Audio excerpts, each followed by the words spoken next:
Only Russians fight like this.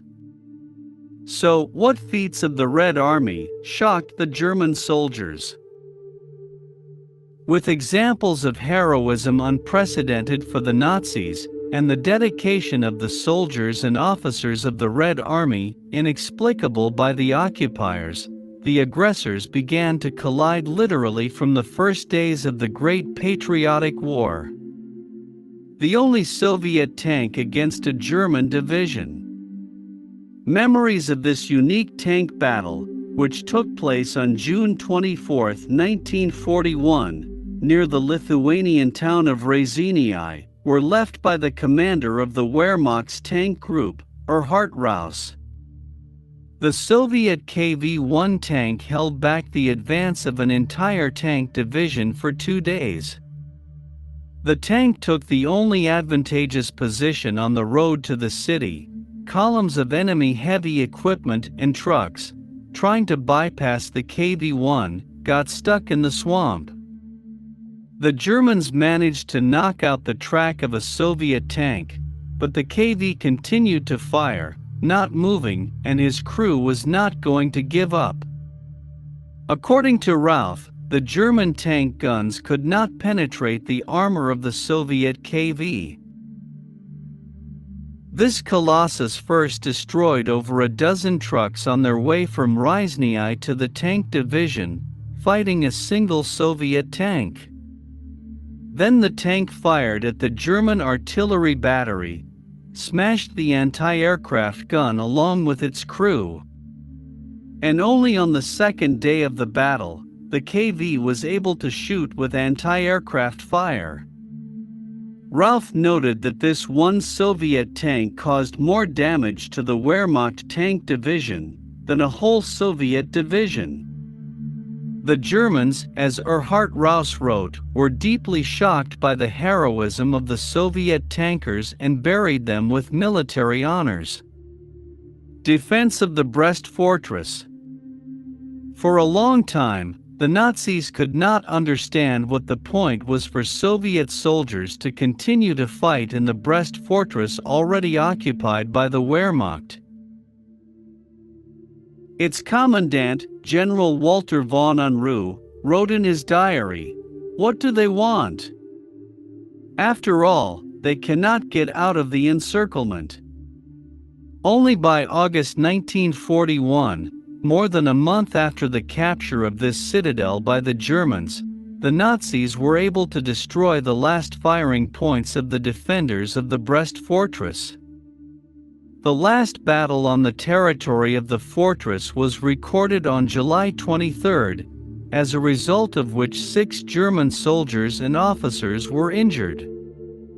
Lieutenant General Schleiper, who commanded one of the divisions during the assault on the Brest Fortress, wrote in his report that the Russians have excellent infantry training and a remarkable will to fight. Fight of Senior Sergeant Syrotinen.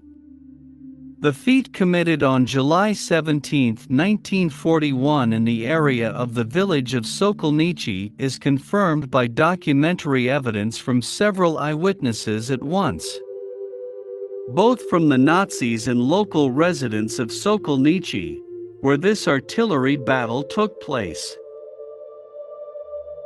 Senior Sergeant Nikolai Syrotinen, in 2 hours of containing one of the tank units of Guderian's army, single-handedly destroyed 11 tanks from a 76mm gun, 7 armored vehicles, and about 60 enemy soldiers and officers.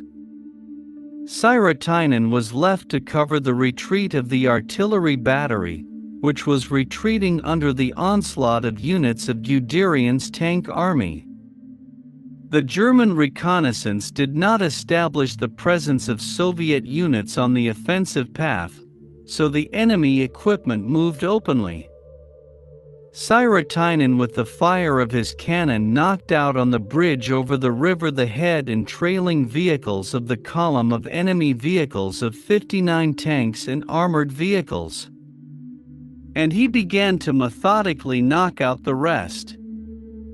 Only 2 hours later, it was possible to establish the location of Syratinen's cannon and kill a lone gunner with mortar fire, who refused to give up. One of the officers of the tank division, Friedrich Henfeld, wrote in his diary, a year later, he was found with the dead Henfeld, that it was decided to bury Syratinen with military honors. The Germans seriously thought that a whole battery was fighting against them. Local resident Olga Verzbitskaya, who knew German, she translated the enthusiastic words of the Nazis about the feat of Syratinen to her fellow villagers. The Germans brought her to the grave of an artilleryman especially for this. Colonel Erich Schneider used the courage of the Russian soldier as an example to his subordinates, adding that if the Germans had fought like this, the Third Reich would have conquered the whole world long ago. But with an axe.